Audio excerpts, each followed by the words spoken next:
इतनी मेरी उम्र नहीं है, लेकिन सवाल मेरा ज़रा मसला फ़ीसा गौरस है जो हल नहीं हो रहा मुझसे। ये मुझे बताइए, मसला निज़ाम का है, अवाम का है, सरकार का है, ये मसला है क्या कि जब से मैंने होश संभाला है वो मसला सुधर ही नहीं रहा है? और PMLN बतौर अपोजिशन क्या चाहती है? वो निज़ाम लपेटना चाहती है, वो सरकार को हटाना चाहती है, -1 सिर्फ इमरान खान साहब से खुश नहीं? ये मामला सबका है। अच्छा। एक पे आप उंगली नहीं रख सकते, लेकिन बुनियादी तौर पे ख़राबी निज़ाम की है। हमारे पास एक आइन है, बदकिस्मती से पिछले 73 साल में बहुत से फुल स्टॉप, कामा, नए आइन, बहुत सी चीज़ें एक्स्ट्रा कॉन्स्टिट्यूशनल गवर्नमेंट्स आती रही हैं जी। तो सियासत जो है ये रवायात का नाम होता है। आइन तो हर मुल्क में होता है, हमारा भी बहुत अच्छा आइन है, बना हुआ है, बड़ा डिटेल्ड है, कंसेंसस से बना था, लेकिन हम उसको इम्प्लीमेंट करने में नाकाम रहे हैं। हमने सियासत को पनपने नहीं दिया और उस वजह से जो आज हम हालात फेस कर रहे हैं वो हैं। और इसका कोई मुआवजा नहीं होगा, ये रातों रात मामलात हल नहीं होंगे कि कोई शख्स आ जाएगा, कोई सोच आ जाएगी, ये बात नहीं होती। ये बड़ी मेहनत का काम है, क्योंकि अब दुनिया में मार्केट बेस्ड इकॉनमीज़ हैं और हुकूमत को अब सिर्फ एक पैमाने पर नापा या तोला जाता है, वो मईशत है। अगर मईशत कामयाब है तो रोज़गार भी होगा, कारोबार भी होगा, मुल्क में तरक्की भी होगी, तो उसी पर लोग भी तोलते हैं और आलमी दुनिया भी आपको तोलती है। एब्सोल्युटली। आपने कहा कि हमें पनपने नहीं दिया गया, तो इसमें कसूरवार कौन है? मैं फिर कहूँगा कि निज़ाम कसूरवार है, अवाम कसूरवार है, या फिर जो सरकार आती है वो इतनी हैंडीकैप्ड होती है कि कुछ डिलीवर नहीं कर पाती? मैंने पहले कहा ये सब बातें हैं। अच्छा। और इन बातों को अब यहाँ पर जिसे हम पंजाबी में छेलना कहते हैं ना, कि हाँ। उसको छेलने का फ़ायदा कोई नहीं है। हाँ। ये मामलात एक ट्रुथ कमीशन आप बना दें और इसको डॉक्यूमेंट कर दें हिस्ट्री के लिए कि इस मुल्क में क्या कुछ होता रहा। गलतियाँ सबकी हैं, कोई भी इससे मुस्तस्ना नहीं है, लेकिन अब आपने सज़ा क्या देनी है, इनसे सबक हासिल करें। बहुत से ममालिक ने ये किया है, अपनी गलती को कम से कम डॉक्यूमेंट कर दिया पोस्टेरिटी के लिए, हिस्ट्री के लिए, और वो मामलात भी करना चाहिए, अपने मामलात को आगे चलाएं। अगर हम पीछे देखते रहेंगे, मैं मुकम्मल तौर पर अकाउंटेबिलिटी के हक में हूँ, लेकिन ट्रांसपेरेंट हो, ट्रांसपेरेंट इंसाफ के तकाज़ों के मुताबिक हो। अकाउंटेबिलिटी ये नहीं हो सकती मैं तुम पे इल्ज़ाम लगाता हूँ और अभी मेरे पास कोई जवाज़ नहीं है, मेरे पास कोई मवाद नहीं है, मेरे पास इल्ज़ाम लगाने को नहीं है। मैं आज सुबह नैब की अदालत में गया था, 2 साल से मैं जवाब दे रहा हूँ नैब को, हर किस्म का सवाल उन्होंने 35 साल की ज़िंदगी के सवाल पूछे। अच्छा। मैंने भर भर के दे दिए। फिर उन्होंने 1 साल पहले मुझे गिरफ्तार कर लिया। उसकी क्या वजह थी? मैंने कोई आपसे ताउन नहीं किया, मुझसे आपने कोई बरामदगी करनी है, 70 दिन रिमांड, 8 महीने जेल में रहकर बाहर आ गए। आप ये कहना चाह रहे हैं कि ये पॉलिटिकल विक्टिमाइजेशन है? अगर आपने अकाउंटेबिलिटी करनी है उसका तरीका है, अगर आपने विक्टिमाइजेशन करनी है तो फिर नैब है। अकाउंटेबिलिटी का वाहिद तरीका है, बड़ा सिंपल है, वो टैक्स के कानून है। टैक्स, लेकिन वो फिर सब पर लागू होते हैं। फिर जो लोग इक़्तिदार में होते हैं उनसे शुरू करना पड़ता है कि भाई, और वो करना नहीं चाहते। ज़ाहिर है हर दौर में जो इक़्तिदार में होगा वो नहीं करना चाहेगा। हाँ, तो फिर आप खुद जो अगर झूठे हैं, गलत हैं, आप खुद वही काम कर रहे हैं जिसका इल्ज़ाम आप दूसरों पर लगा रहे हैं, फिर आप क्या पकड़ेंगे किसी को? राइट। अच्छा, क्योंकि आप लोग में हैं तो सवालात फिर अपोजिशन के हिसाब से ही करें तो ज़्यादा बेहतर रहेगा, बड़ा मज़ा आएगा उसमें। क्या मुत्तहदा अपोजिशन, यानी 2 बड़ी जमातें हैं, बाकी छोटी जमातों को अगर आप साइड पे भी कर लें, पाकिस्तान पीपल्स पार्टी और PMLN इस पोजीशन में है कि वो सरकार या हुकूमत का तख्ता उलट सकें? देखिए, यहाँ हमें पोजीशन होने की ज़रूरत नहीं है। सरकार या हुकूमत तो खुद अपना तख्ता उलटने पे तैयार है, खुद कोशिश कर रही है। देखिए, जो हुकूमत डिलीवर ना कर पाए, अवाम उससे तंग आ जाए, या आपके सारे लोग यहाँ बैठे हैं, आपके बाहर पूरा न्यूज़ रूम है, उनसे पूछे ज़रा। एक आप कल अभी जाकर एक सर्वे करें, ये जो 40-50 लोग आपके हैं, आपको हकीकत नज़र आ जाएगी। अब आसिफ साहब, मैं सर्वे की तरफ तो बाद में आऊँगा। सर्वे आपके हक में जाता है, लेकिन मैं उन सर्वेज के हक में नहीं हूँ, यकीन करें। अच्छा। ये मैं बिल्कुल इन सर्वेज को डिस्कशन मेरे साथ करना कोई फायदा नहीं। आपने एक बड़ी ज़बरदस्त बात की, आपने कहा कि अवाम खुद तय कर रही है और हुकूमत अपने लिए खुद अपना पाँव कुल्हाड़ी पे मार रही है, कुल्हाड़ी पे अपना पाँव मार रही है हुकूमत। हाँ बिल्कुल, हुकूमत नाकाम हो चुकी है, हाँ, मईशत तबाह हो चुकी है, मुल्क की तरक्की रुक गई है, मुल्क में फैसले नहीं हो रहे, हुकूमत नाअहल है, करप्शन के स्कैंडल पे स्कैंडल आ रहा है, जवाब है नहीं किसी के पास। लेकिन पीएमएलएन बतौर अपोजिशन खुद क्या कर रही है? अगर सब कुछ पब्लिक ने जज करना है तो पीएमएलएन या पीपल्स पार्टी बतौर अपोजिशन खुद क्या कर रही है? अब आप नंबर्स को देख लेते हैं। यानी फाइनेंस बिल की मंजूरी का वक्त था और उस वक्त के ऊपर 160 वोट फिर भी ले जाती है पीटीआई बतौर हुकूमत, और पीएमएलएन से 12 से 15 लोगों के बारे में इत्तलात हैं, मैं कंफर्म नहीं कर रहा, आप इसको कंफर्म करेंगे कि वो फ्लोर ऑफ द हाउस से उठ के चले गए।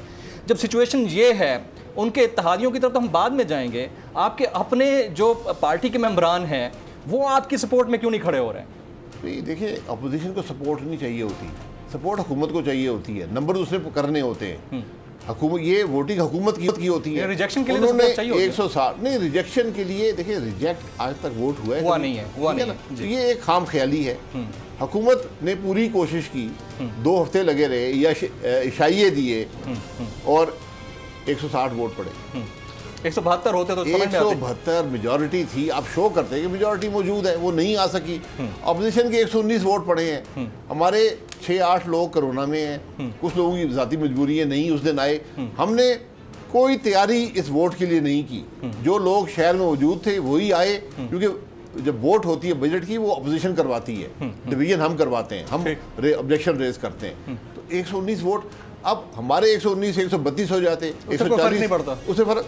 हुकूमत नाकाम रही है, ये हकीकत है। मैं तो सिर्फ ये कहूंगा कि मैंने पहली दफा जिंदगी में देखा है कि हर आदमी अपोजिशन पे नजर लगाए बैठा है। उसकी वजह है ना ये कुछ हमें डिलीवर करेंगे, ये हमारे मसाइल को हल करेंगे। वजह है ना, जब पब्लिक के अंदर डिसअपॉइंटमेंट फैक्टर अपर लेवल पे चला जाता है तो वो देखते तो अपोजिशन की तरफ हैं। अब आप बतौर साबिक वज़ीर आज़म पाकिस्तान, एंड आपके बारे में चीज़ें चल भी रही हैं कि हो सकता है आप आने वाले दौर में वज़ीर आज़म पाकिस्तान हो, हमारी दुआएं आपके साथ हैं इस मामले के ऊपर। लेकिन फिर भी जिस वक्त ये हो रहा था, फाइनेंस बिल मंजूर हो रहा था, उस वक्त आप पार्लियामेंट हाउस के बाहर खड़े होकर ये कह रहे थे कि अगर आज वज़ीर आज़म पाकिस्तान एतमाद का वोट लें तो वो शायद वोट लेने में नाकाम रहें, और अंदर ही आपके 15 से 20 लोग आपके हक में वोट नहीं दे रहे थे। ये कॉन्ट्रडिक्शन है, इसको जरा क्लियर कर दें। नहीं, कोई 15 से 20 लोग नहीं थे, मुझे इस बात के लिए पहली दफा ये बात सुनी है। मैं इसलिए कह रहा हूँ आप कंफर्म कर दें कि उठ के गए लोग या नहीं गए। नहीं, कोई भी नहीं गया। कहाँ जाएगा, क्यों जाएगा? मकसद होना चाहिए ना।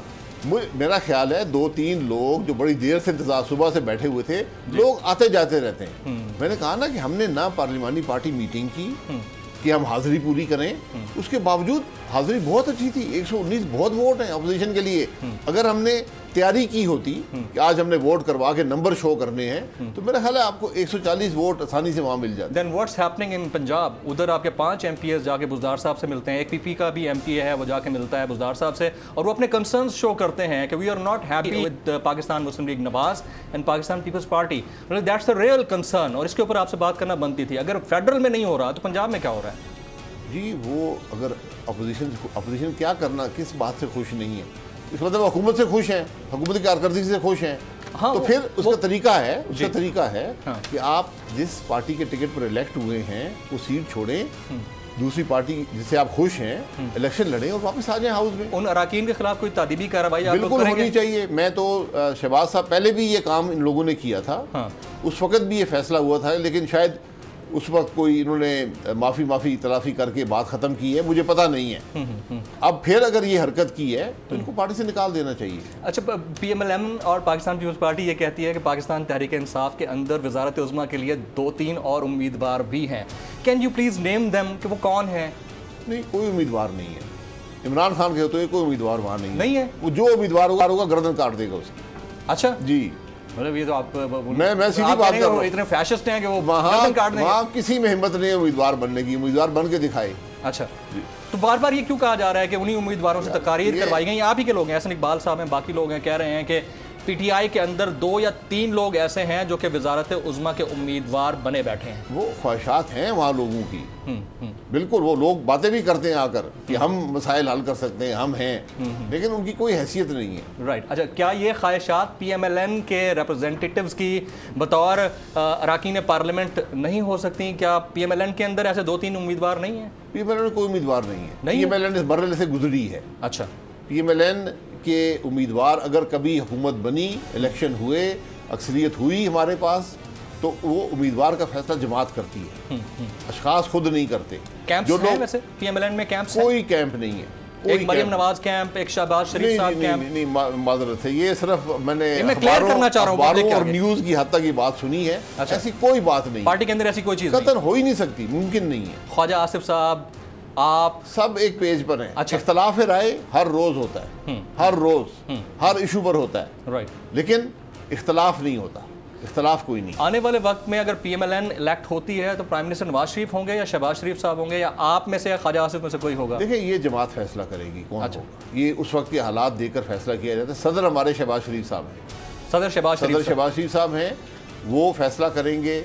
उन्होंने खुद बनना है, किसी और ने बनना है, लेकिन ये मुस्तकबिल की बातें हैं। मरियम नवाज साहिबा का ट्विटर हैंडल क्यों खामोश है इतने अरसे से सर? बहुत कम वहाँ से ट्वीट होते हैं, और वो शख्सियत जब बाहर निकलती थी तो हज़ारों लोग, वो फुटेजेस चली नहीं लेकिन हमने सोशल मीडिया पर देखी, हज़ारों लोग उनके इस्तकबाल करने के लिए खड़े होते थे। वो उनका ट्विटर क्यों खामोश है, उसकी रीज़न क्या है? जब वो खामोश नहीं था तो आप कहते खामोश क्यों नहीं होता? नहीं, हम नहीं कहते। मरियम नवाज साहबा ने पार्टी वर्कर के दिल में, वोटर के दिल में, इस मुल्क में अपनी सियासत में जगह बनाई है, इसलिए आप मुझसे सवाल कर रहे हैं। जी जी बिल्कुल।